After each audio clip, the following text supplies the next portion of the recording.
بسم الله. أولا السلام عليكم ورحمة الله تعالى وبركاته. دمان أصحابتك وحرنتنا يوتيوب أقوم كرارس أوفيشيال إن شاء الله وحن قادينا عاو 10 كلابات مادة حسابتا فصل كاسديدات قارهان عطبة كوبات أيان قادينا إن شاء الله إن 10 كوحادين سو قدبنا يعني قواه معنا عبد الوهاب إن هلقا 10 كلا سعطان واتنا اليوتيوب أقوم كرارس أوفيشيال dhammaan asxaabta channelkan ku xiran hadii channelku cusub tahay waxa saarta subscribe si ku soo gaaraan casharadan soo dhigno hadaadan ku cusbeen noo gudba asxaabtaada kale insha Allah caawa waxaan qaadan doonaa layliga ama page-ka toddobaad ee maadada xisaabta ah fasalka 8aad taas oo ciwaankeedu uu yahay goobo geli weedhaha saxda ah shibinaha ka horeeya waxa goobo gelinaysaa jawaabta saxda ah taasoo shibinayaashan ay ka horeeyaan shibinayaashu waa paada taada jaada ayaa goobo gelinaysaa adoo ka dooranaya jawaabta saxda ah layligan wuxuu ku qoran yahay page-ka toddobaad ee maadada xisaabta fasalka 8aad hadduu alla subxaanahu wa tacaala ii qadaro insha Allah waxaan rajaynayaa inaan dhameeyo layliyada buuggan uu qorayo taas oo aan ugu tirigalay inay ka faa'iideystaan jiilka soo korayo ama ardayda Soomaaliyeed ee fasalka 8aad dhiganayso ha noqoto kuba hadda fasalka 8aad ah iyo insha Allah kuba noqon doonaba su'aasha koowaad ama su'aasha koowaadna waxay tahay haddii ururka guud oo gaal loo soo qaatay ee la eg tahay ha a ba lix hal ta e laga jaray 7 iyo xa ururka aana uu leeyahay intaan oo ah ha iyo e a ba uruduleedka a waa uruduleedka a waxa laga wadaa aadan waxa xubnaha aadan ay haysato waxaan ka mid ahayn waxa lagu siiyay ba waxa la dhahay uruduleedka a waa ha ta laga jaray 7 iyo xa ta waxa lagu siiyay a ta laga jaray 7 iyo xa ja waxa lagu siiyay waa koow ta laga jaray 7 iyo xa marka si fudud waxa sameyn kartaa labadan qaybtan koowaad oo ururka guuda ayaa waxaan ka jari doonaa ama isla baabi'in doonaa qaybtan kale oo hajka ah oo ururka A ah maadaama li weydii uruduleedka A marka waxa sameynaysaa inaan isla baabi'iyo ama isla jaro inta markaas halkaan haysto inta waxa ku jira qaybtan koowaad oo uruduleedka A waxaan haystaa ha waan haystaa intana waa isla baabi'i inta waa e halkaane sidoo kale waa e inta waxaan haystaa a intana waxaan haystaa a inta waxaan haystaa ba intana waxaan haystaa ba marka waxa uruduleedka a ah ama aan ka midka ahayn oo had ii soo haray waxay noqonaysaa number 1 waxaan soo qaadanayaa 6 waxa kale oo kamid ah hal waxa kale oo kamid ah ta waxa kale oo kamid ah laga jaray 7 waxa kale oo kamid ah xa intaasba waxaan dhihi karaa inay tahay uruduleedka A marka inta hadda aan soo qoray ayaa waxaan ka raadinayaa shibanayaasha meesha ii qoran jawaabahan la siiyay midkay ka mid tahay waxaan haystaa 6 ta waa 6 lambar 1 ta laga jaray 7 iyo xa marka jawaabta saxda waxay noqonaysaa lambarkan jaada ah ayaa ah jawaabta saxda ah laakiin waxa ka maqan lambar 6 ayaa ka maqan buugga ma qoray lambar 6da laakiin adigu ku darso halkaas waxa ka maqan lambar 6 jawaabta saxdana waa lambarka jaada ayaa sax ah taas waxay noqonaysaa uruduleedka a oo ah a waxaan ka mid ahayn haddii aan u gudbo su'aasha labaad waxaan la weydiiyay haddii ururka guud uu leeyahay ama ay tahay liin qare papay moos saytuun ururka baanaan haysto liin qare uruduleedka a wuxuu leeyahay ba liin moos saytuun ta qare papay saytuun ja papay moos saytuun marka waxaan sameynayaa maadaama aan haysto ururkan guud waxa la siiyay waxaan ku fiirinayaa ururka ba waxaan haysto kadibna waxaan ogaanayaa uruduleedka ba ururkan ba waxaan haystaa liin halkan liin isla baabi'ay liintan inta waxaan haystaa qare iyo qare waa isla bixin sidoo kale waxaa soo haray saddexdan qayb oo ah papay moos iyo saytuun saddexdan meeshaan ku arka ayaa waxaan leeyahay waa uruduleedka ba taas ayaan ku haabin gelinayaa marka halkan waxaan haystaa liin moos saytuun ma aha jawaabta saxda ah qare papay saytuun jawaabta saxatan ma aha jawaabta saxda waxay noqonaysaa papay moos iyo saytuun oo halkan ay ku xusan tahay papay moos iyo saytuun oo aan ka dhigay mid boldi ah ama jawaabteedu ay tahay mid markaasi sax ah marka jawaabta saxda waxay noqonaysaa qaybta jaad ah oo ay ku qoran tahay papay moos iyo saytuun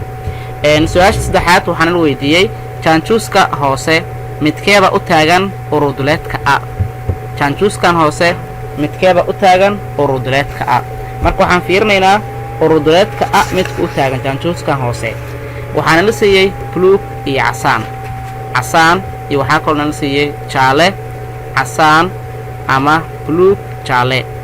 marka uruduleedka waxaa lii weydiiyey inaan soo saaro uruduleedka a markaan raadinaa uruduleedka a halkan waa uruduleedka halkan waa ururka a halkan waa ururka ba marka uruduleedka a wuxuu noqonayaa casaanka waaye a wax ka baxsan waa casaanka jawaab saxda waxay noqonaysaa qaybta taaday noqonaysaa jawaab saxda ah waxaan gudbayaa qaybta xigta su-aasha afraad haddii ururka guud uu leegayahay tirooyinka ka yar 10 kana weyn 5 uruduleedka a waa ba waxaa lii siiyey 6,8 taa waxaa lii siiyey 7,9 ja waxaa lii siiyey 5 6 7 8 9 10 xa waxaa lii siiyey 6 7 8 iyo 9 su-aasha lii weydu waxay tahay tirooyinka ka yar 10 kana weyn 5 tirooyinka marka 5 ka weyn intay ka bilaabanaysaa waxay ka bilaabanaysaa 6 7 8 9 waxay ka yar tahay waxay ka tahay 10 marka waa 6 7 8 9 intaan meeshaan ku arkay waxay noqonaysaa jawaabta saxda ah ee uruduleedka a 6 7 8 9 jawaabta saxda waa midaan xaada ah ayaa waxay noqonaysaa uruduleedka a su-aasha kale ee shanaad haddii aan u gudbo su-aasha shanaad waxaa inala weydiiyey uruduleedka ba waxaa loo qori karaa ayaana la weydiiyey su-aasha shanaad uruduleedka ba waxaa loo qori karaa number 1 waxaa la dhahay ba kaligeeda loo qori karaa 2 waxaa loo qori karaa waa ba ku jibaaranya ayay u taagan tahay halkaasi waa ba ku jibaaranya 3 waxaa loo qori karaa oo ja ah waa ba ku jibaaran ca sidoo kale xa waxaa loo qori karaa ba ku jibaaran xa intana waxay ahayd ba kaligeed marka waa qaybta koowaad oo ba ah ta ja iyo xa marka intaan keebaa sax noqonaya uruduleedka ba waxaa loo qori karaa ama loo asteyn karaa su-aasha jawaabta waxay noqonaysaa qaybta koowaad oo ba ah ay jawaabta noqonaysaa waxaan gudbayaa su-aasha kale lixaad su-aasha lixaad waxaana la weydiiyey tirooyinka mutaxan ee ka yar 13 waa tirooyinka mutaxan micnaheeda waxaa laga wadaa tirooyin ayaga bas lasu qaybin karo oo aan u qaybsamin karin lambar kale marka tirooyinka mutaxan ee ka yar 13 waxay la eg tahay 1 3 5 7 9 11 ay 2 3 5 7 11 eber 1 2 6 8 10 12 marka tirooyinka mutaxan waxay ka bilaabanaysaa lambar 2 ayad bas la soo qaybin kara lambarka looma qaybin karo 3 waxay ka mid tahay prime numberska ama tirooyinka mutaxan ay ka mid tahay sidoo kale 5 wuxuu ka mid yahay prime number oo ka mid ah tirooyinka mutaxan ay ka mid tahay 7 prime number ay ka mid tahay tirooyinka mutaxan waxaa sidoo kale soo galay tirooyinka mutaxan 11 wuxuu ka mid yahay tirooyinka mutaxan marka intaan waxaa la weydiiyey marka ilaa 13 tirooyinka mutaxan marka halkan waa 11 waxaa soo galayo ilaa 10 iyo 7 waxay ka mid tahay tirooyinka mutaxan marka su-aashan la weydiiyey waxay tahay 13 ka yar